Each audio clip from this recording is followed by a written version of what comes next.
تو صبح کی روشنی کو نکالنا یہ بھی اللہ کا ہی کام ہے. فرمایا وجعل اللیل سکنا، وہی ہے جس نے رات کو پائے سے آرام بنایا. قرآن جی میں اللہ فرماتا ہے نا اما یتساءلون والی صورت میں کہ وجعلنا نومکم سباتا وجعلنا اللیل وجعلنا اللیل لباسا وجعلنا النہار معاشا وبنینا فوقکم سبعا شدادا وجعلنا سراجا وہاجا وانزلنا من السماء ماء وہ موسرات. تو فرمایا کہ اللہ سبحانہ و تعالیٰ نے رات کو سکون کا ذریعہ بنایا ہے. اب ان آیات سے دیکھیں اگر رات سکون کا ذریعہ ہے تو ہماری رات کے معمولات جو اس وقت پورے ملک میں یہ دنیا میں ہیں، کیا وہ قرآن مجید کی آیت کے ساتھ ان اکارڈنگ ہیں کہ اس کے خلاف ہیں؟ اس کے خلاف ہے. اس کے خلاف ہیں. اللہ تعالیٰ نے نا سورہ قصص میں فرمایا کہ وہ اللہ سبحانہ و تعالیٰ اگر چاہے تو جعل علیکم اللیل سرمدا الی یوم القیامۃ قل ان جعل اللہ علیکم اللیل سرمدا الی یوم القیامۃ من الہ غیر اللہ یاتیکم بضیاء. اگر اللہ چاہے تو رات کو طلوع کر دے دن آئے ہی نہ، اور اگر اللہ چاہے تو دن کو طلوع کر دے رات ہی نہ آئے. فرمایا من الہ غیر اللہ یاتیکم، یہ اللہ کے علاوہ کون ہے جو یہ کام کر سکتا ہے. اور اب آپ کو پتہ ہے کہ ظلم یہ ہوتا ہے کہ چیز کو اس کے پرپس کے خلاف استعمال کیا. مثال کے طور پر آپ کے پاس آپ خواتین جواب دیں گی، آپ کے پاس کھانا پکانے والی ایک نا لکڑی ہوتی ہے جس کو ڈوئی کہا جاتا ہے. اب بتائیے ڈوئی کا اصل مقصد کیا ہے؟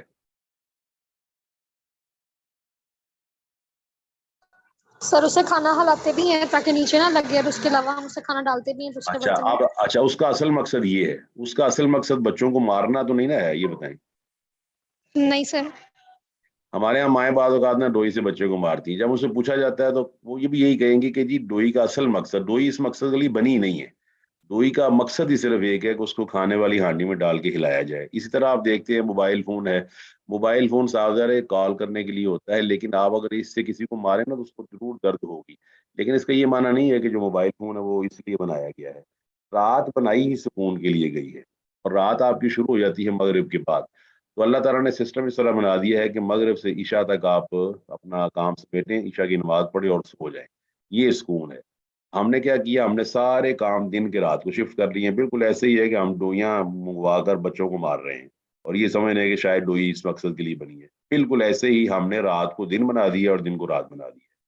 آپ کو پتا ہے رات میں اندھیرا ہوتا ہے اور ہم نے پوری کوشش کر کے رات کو دن بنانے کی کوشش کی ہوئی ہے. بڑے بڑے مال پہ چلے جائیں تو آپ کو لائٹوں کے انبار نظر آئیں گے اور ایسے لگا ہوگا یہاں دن طلوع ہو رہا ہے. اور ہم بڑا خوش ہوتے آ رہا ہے کہ ہمیں افسوس کرنا چاہیے. اس چیز کو تو اللہ سبحانہ و تعالیٰ نے قرآن مجید میں اس طرح بیان کیا، زجر اور توبیخ کے دور بیان کیا کہ اگر میں رات کو دن بنا دوں تو کون ہے جو دن بنائے اس کو رات بنائے. تو ہم نے کیا کیا، ہم نے اللہ تعالیٰ کے نعوذ باللہ خلاف چلتے ہوئے رات کو پوری کوشش کی ہے کہ دن بن جائے. ایگری؟ جی سر. بڑے بڑے مالز پہ آپ چلے جائیں تو بے محابہ بجلی جو ہے وہ خرچ ہو رہی ہوتی ہے، اور بے مقصد صرف اس لیے کہ لوگوں کو ٹریکشن ہو. تو فرمایا والشمس والقمر حسبانا، سورج اور چاند کو مقررہ حساب کے مطابق چلایا ہے، جس کا ذکر سورہ یاسین میں بھی ہے. للشمس ينبغي لها ان تدرك القمر ولا الليل سابق النهار وكل في فلك يسبحون. سورہ فرقان کے اندر بھی ہے تبارک الذی جعل فی السماء بروجا وجعل فیها سراجا وقمرا منیرا. سورج اور چاند کو حسبانا، اسی وجہ سے آپ کو پتا ہے کہ سورج اور چاند کی بنیاد پر آپ کے کیلنڈرز بنے ہوئے ہیں اور کیلنڈرز بدلتے نہیں ہیں، کیونکہ وہ کیلنڈر والے علم کے مطابق وہ جانتے ہیں کہ سورج اس وقت کہاں سے کہاں نکلے گا. فرمایا ذالک تقدیر العزیز العلیم، یہ تقدیر ہے، یہ اندازہ ہے، یہ مقرر کردہ چیز ہے ایک بہت غالب ہستی کی جو علم رکھتا ہے، ہر چیز کو جاننے والا ہے، ہر چیز کا علم رکھنے والا ہے، اور یہ اس نے یہ اندازہ بنایا ہوا ہے. اور فرمایا وہوا، یہ اللہ سبحانہ و تعالیٰ نے اپنی آواز صفتیں بیان کرتے فرمایا وہو الذی، اور وہی اللہ ہے جعل لکم النجوم، جس نے تمہارے لیے ستارے بنا دیے، لتہتدوا بہا فی ظلمات البر والبحر، تاکہ تم ان کے ذریعے ظلمات البر والبحر، خشکی اور سمندر کی تاریکیوں میں راستے کو تلاش کر سکو. تو ہمارے ہاں یہ بات سمجھ لیں کہ قرآن مجید نے جو سورج کو یعنی کہ ستاروں کو فائدہ جو بتایا ہے نا، وہ سورج ستاروں کا فائدہ صرف یہی ہے. ایک ستاروں کا فائدہ یہ ہے کہ جب رات کو عرب کے لوگ یا دنیا کے اندر جو سیلرز ہیں یا سمندر کے سفر کرنے والے، وہ ستاروں کی جو سامنے اوپر ستارے نظر آتے ہیں نا، تو وہاں سے اندازہ لگا لیتے ہیں کہ خشکی اس طرف ہے یا ہم نے اس طرف کو جانا ہے. اور یہ سمجھ لیں کہ یہ اللہ تعالیٰ کی طرف سے نیویگیشن ہے. یا جس طرح آپ دیکھتے ہیں نا آج کل آپ کو آسانی ہوگی گوگل میپس کے ذریعے، تو وہ گوگل یہ اللہ تعالیٰ کا میپ ہے کہ یہ ستارہ اگر یہاں پر ہے تو اس کا مطلب ہے ہم نے اس طرف کو جانا ہے، یہ ستارہ ادھر ہے تو ہم نے اس طرف کو جانا ہے. یہ بہت بڑی سائنس ہے جو اللہ تعالیٰ نے لوگوں کو آسانی کے لیے بیان کر دی ہے.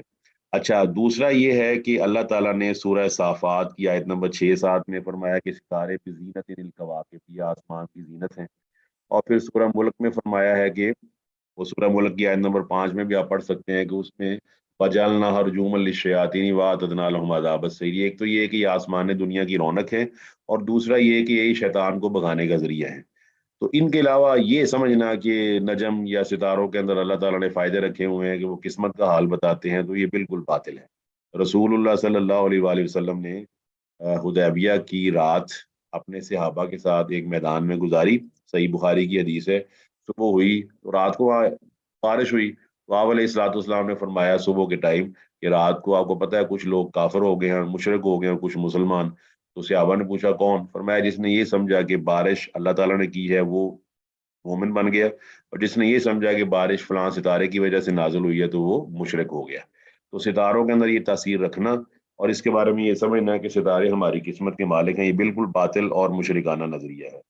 اسی سے نجومی ہم نے نکالا ہوا ہے. تو نبی علیہ الصلوۃ والسلام نے فرمایا من اتی عرافا او کاہنا، جو آدمی کسی نجومی کے پاس جاتا ہے جو مستقبل یا پرانے حالات بتاتا ہے. آپ کو پتہ ہے نجومی کے پاس آدمی دو وجہ سے جاتا ہے، یا تو مستقبل کا حال معلوم کرنے کے لیے، یا یہ معلوم کرنے کے لیے کل ہمارے گھر میں فلاں چیز ہوئی تو بتائیے کیسے ہوئی. اور یہ جو انڈین جوتشی ہیں وہ ستاروں کی منڈلیاں اور ذائچے بنا کر بتاتے ہیں کہ یہ ہوا وہ ہوا. تو اللہ تعالیٰ کے نبی علیہ السلام نے فرمایا کہ 40 دن تک اس کی نماز قبول نہیں ہوتی جو آدمی نجومی کے پاس جا کر اس کی تصدیق کرتا ہے. تو ہمارے ہاں تو یہ رسالے بھرے ہوئے ہیں نجومیوں سے، اور جو جمعہ میگزین ہے اس کے اندر پورا لکھا ہوتا ہے آپ کا ہفتہ ایسے گزرے گا، آپ کا برج یہ ہے، آپ کا برج وہ ہے، آپ کا برج وہ ہے. تو 12 برج بنائے ہوئے ہیں زوڈیک سائنس کے. کیپریکارن ہے، اسکارپیو ہے، سیجیٹیریس ہے، لیو دی لائن ہے، اور آپ جانتے ہیں یہ تمام، آپ کو مجھ سے زیادہ علم ہوگا. تو یہ تمام چیزیں باطل اور مشرکانہ ہیں. ستاروں کی صرف وہی تاثیر مانی جائے گی جو قرآن نے بیان کر دی ہے. اس لیے ایک تو یہ ہے کہ آپ اس کے ذریعے راستہ تلاش کر لیتے ہیں، سمجھ لے کہ آپ کے لیے سنگ میل ہے، پتہ چل جاتا ہے کدھر کو جانا ہے. دوسرا یہ ہے کہ یہ آسمان کی زینت ہے، اور تیسرا یہ ہے کہ اللہ تعالیٰ ان کے ذریعے بعض اوقات سرکش شیاطین کو مارتا ہے اور ان کے پیچھے لگتے ہیں یہ.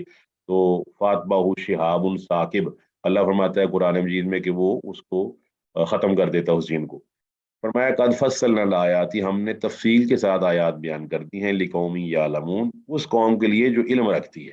اگر کوئی قوم جاننا چاہے تو بہت اچھی بات ہے، اور اگر وہ لا یعلمون ہے تو اس کا اپنی مرضی. اور یعلمون اور لا یعلمون میں آپ نے فرق کرنا ہے. کئی چیزیں دنیا میں آپ کو بھی معلوم نہیں تھیں، لیکن اب آپ نہ صرف اس کو الٹا عمل کرتے ہیں جس طرح آپ بچپن میں کرتے تھے، اس سے بالکل الٹ ہے. میں ایک سادہ سی مثال دیتا ہوں. بچہ 2 سال 3 سال کا ہو، اس کے سامنے 5,000 کا نوٹ رکھا جائے، بتائیے ایکسپیکٹیشن کیا ہے، کیا کرے گا وہ؟ سر وہ اس کو پھاڑ دے گا. پھاڑ دے گا. آپ اس بچے کو چیک کرتے جائے، جب وہی بچہ 20-25 سال کا ہو کے سمجھ جائے اس کو، صحیح ہے وہ 5,000 کا نوٹ رکھیں اس کو، کیا کرے گا وہ؟ سر وہ تو خوش ہو جائے گا اور اس کو اپنی ضرورت میں لے آئے گا جو اس کو سامان چاہیے. اس کے دونوں جو ایکشن ہیں جو اس نے 20 سال پہلے کیے اور اب کر رہے ہیں، ان دونوں ایکشن میں بنیادی فرق آ گیا. اس فرق کی وجہ کیا ہے؟ علم اللہ. سر اب اس کو عقل آ گئی، سمجھ آ گئی، اس کو پتہ ہے ماشاء اللہ، بالکل یوز بالکل، کیا. اس کو عقل اور علم ہو گیا اب کہ بھائی یہ 5,000 کا نوٹ ہے. ہمیں بھی نا فرق کرنا ہے، یا لمون کرنا ہے کہ لا یا لمون. اگر ہم یا لمون میں آ جائیں گے نا تو ہمیں دین میں خوشی محسوس ہوگی کہ ہمارا دین ہمارے پاس موجود ہے، الحمدللہ، اس کو ہم سیف رکھیں گے. اور اگر ہم لا یا لمون ہیں تو ہم دین کو ویسے ہی پھاڑتے رہیں گے جس طرح بچہ جو ہے لا علمی میں نوٹ کو پھاڑتا ہے. دوسری مثال بھی آپ دیکھتے ہیں، بچے جو نا 2 سال کے 1.5 سال کے اکثر بستر گیلا کر دیتے ہیں، مائیں بڑی پریشان ہوتی ہیں. اور پھر وہی بچہ جب بڑا ہوتا ہے تو وہ حیرانی ہے میں یہ کام کیا کرتا تھا، تو مائیں کہتی بالکل آپ کرتے تھے یہ کام. اصل میں اس کو عقل آ گئی ہے. تو دین کے اندر اگر آپ آنا چاہتے ہیں تو دین کے بارے میں یا لمونہ کے اندر آئیں. یا لمونہ ہوگا تو پھر آپ کو یہ آیات سمجھ آئیں گی. اور اگر ہم لا یا لمون میں ہوں گے تو ہم دین کو اس طرح ہی علیحدہ علیحدہ کرتے رہیں گے، دین پر عمل نہیں کریں گے جس طرح چھوٹا بچہ نوٹ کو پاڑتا ہے.